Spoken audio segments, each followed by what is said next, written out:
चलो बेटा, तुम्हारा चित्र मिल गया, रोने की जरूरत नहीं बेटा। मिल गया चित्र तुम्हारा मिल गया। अगर तुम्हारा एड्रेस उसमें लिखा होगा तो मैं तुझे जरूर चिट्ठी लिखूंगा।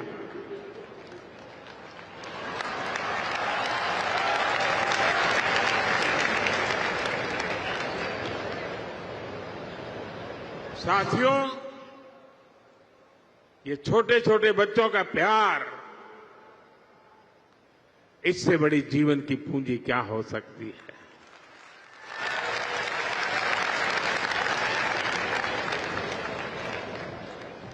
मैं फिर एक बार आज जो भव्य स्वागत सत्कार सम्मान किया, इसके लिए मैं आपका आभार मानता हूं। और मुझे मालूम है, जब ऑपरेशन सिंदूर हुआ तो पूरा भावनगर मैदान में था। आपका मिजाज का मुझे पता है। मैं इसके लिए भी आपका बहुत बहुत आभार व्यक्त करता हूं। भावनगરના ભાઈઓ બહેનો, નવરાત્રીની માંડવીઓ જરા જોર લગાવજો અને દેશના બધા લોકોને આત્મનિર્ભર ભારતનો સંદેશ આપણી માંડવીમાંથી પણ મળે। ખૂબ ખૂબ ધન્યવાદ ભાઈઓ।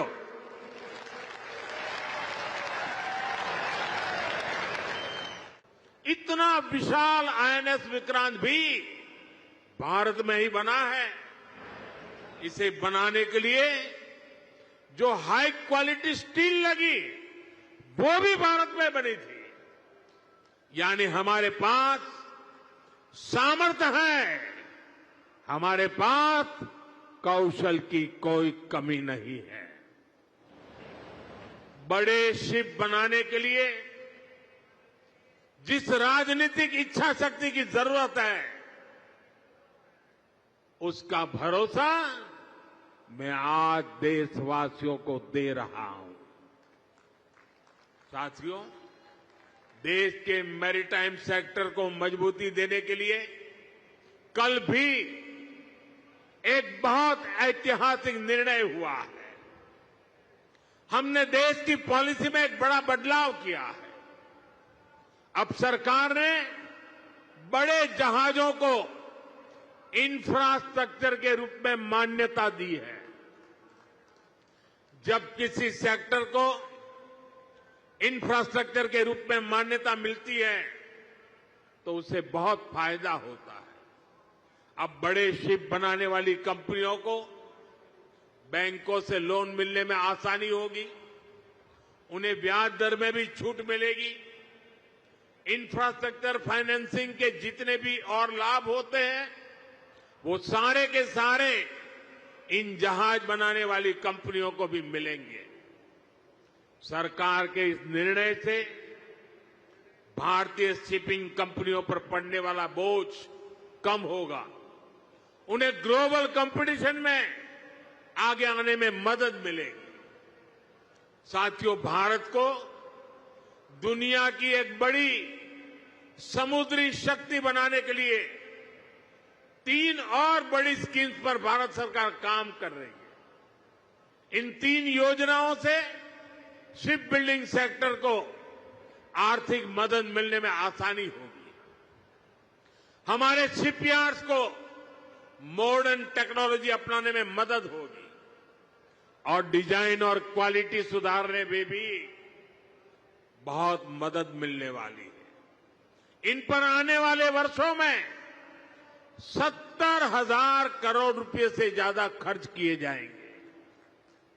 साथियों, मुझे याद है साल 2007 में जब मैं यहां मुख्यमंत्री के रूप में आपकी सेवा कर रहा था, तब शिप बिल्डिंग के अवसरों को लेकर एक बहुत बड़ा सेमिनार गुजरात ने आयोजित किया था। उसी दौरान ही गुजरात में हमने शिप बिल्डिंग इकोसिस्टम को सपोर्ट दिया था। अब हम देश भर में शिप बिल्डिंग के लिए व्यापक कदम उठा रहे हैं। यहां मौजूद एक्सपर्ट जानते हैं कि शिप बिल्डिंग कोई साधारण इंडस्ट्री नहीं है। शिप बिल्डिंग इंडस्ट्री को पूरी दुनिया में mother of all industries, mother of all industries की जननी कहा जाता है, उद्योगों की जननी कहा जाता है, क्योंकि इसमें सिर्फ एक जहाज ही नहीं बनता, उसके साथ जो उद्योग जुड़े होते हैं उनका विस्तार होता है। Steel, machinery, electronics, textile, paint, IT system, ऐसे अनेक उद्योगों को शिपिंग इंडस्ट्री से सपोर्ट मिलता है। इससे छोटे और लघु उद्योगों को, एमएसएमईज को फायदा होता है। रिसर्च बताती है कि शिप बिल्डिंग में होने वाले हर 1 रुपये के निवेश से इकोनॉमी लगभग 2 गुना निवेश बढ़ता है और शिपयार्ड में पैदा होने वाली हर एक जॉब, हर एक रोजगार सप्लाई चेन में 6 से 7 नई नौकरियां बनाती है। मतलब अगर शिप बिल्डिंग इंडस्ट्री में 100 नौकरियां बनती हैं तो इससे जुड़े दूसरे सेक्टर्स में 600 से अधिक जॉब क्रिएट होती है। इतना बड़ा मल्टीप्लायर इफेक्ट शिप बिल्डिंग का होता है। साथियों, हम शिप बिल्डिंग के जरूरी स्किल सेट पर भी फोकस कर रहे हैं। इसमें हमारे आईटीआई काम आएगी, मैरीटाइम यूनिवर्सिटीज का रोल बढ़ेगा। बीते वर्षों में हमने कोस्टल एरिया में नेवी और एनसीसी के तालमेल से नई व्यवस्थाएं बनाई हैं। इन एनसीसी कैडेट्स को नेवी के साथ साथ कॉमर्शियल सेक्टर की भूमिकाओं के लिए भी तैयार किया जाएगा। साथियों, आज का भारत एक अलग मिजाज से आगे बढ़ रहा है। हम जो लक्ष्य तय करते हैं उसे अब समय से पहले पूरा करके भी दिखाते हैं। सोलर सेक्टर में भारत अब अपने लक्ष्यों को 4-4, 5-5 साल पहले हासिल कर रहा है। पोर्ट लेड डेवलपमेंट को लेकर भी 11 साल पहले जो लक्ष्य हमने तय किए थे, भारत उनमें जबरदस्त सफलताएं हासिल कर रहा है। हम देश में बड़े बड़े जहाजों के लिए बड़े पोर्ट बना रहे हैं। सागर माला जैसी स्कीम से पोर्ट्स की कनेक्टिविटी को बढ़ा रहे हैं। साथियों, बीते 11 साल में भारत ने अपनी पोर्ट कैपेसिटी 2 गुनी कर ली है। 2014 से पहले भारत में शिप टर्न अराउंड टाइम औसतन 2 दिन होता था। अब आज भारत में शिप टर्न अराउंड टाइम 1 दिन से भी कम हो गया है। हम देश में नए और बड़े पोर्ट्स का निर्माण भी कर रहे हैं। हाल में ही केरला में देश का पहला deep water container transshipment port शुरू किया है। 75,000 करोड़ से ज्यादा की लागत से महाराष्ट्र में वाढवण पोर्ट बन रहा है। ये दुनिया के टॉप 10 पोर्ट्स में से एक होगा। साथियों, आज समुद्री रास्ते से होने वाले ट्रेड में भारत का हिस्सा सिर्फ 10% है। हमें इसे और बढ़ाना है। हम 2047 तक दुनिया के समुद्री व्यापार में अपनी हिस्सेदारी को लगभग 3 गुना तक बढ़ाना चाहते हैं और ये हम करके दिखाएंगे। साथियों, जैसे जैसे हमारा समुद्री व्यापार बढ़ रहा है तो हमारे समुद्री नाविकों यानी सी फेरर्स की संख्या भी बढ़ रही है। ये वो मेहनती प्रोफेशनल्स हैं जो समंदर में जहाज चलाते हैं, इंजन और मशीनरी संभालते हैं, लोडिंग अनलोडिंग का काम देखते हैं। 1 दशक पहले हमारे यहां सी फेरर्स 1.25 लाख से भी कम थे, लेकिन आज इनकी संख्या 3 लाख के पार पहुंच चुकी है।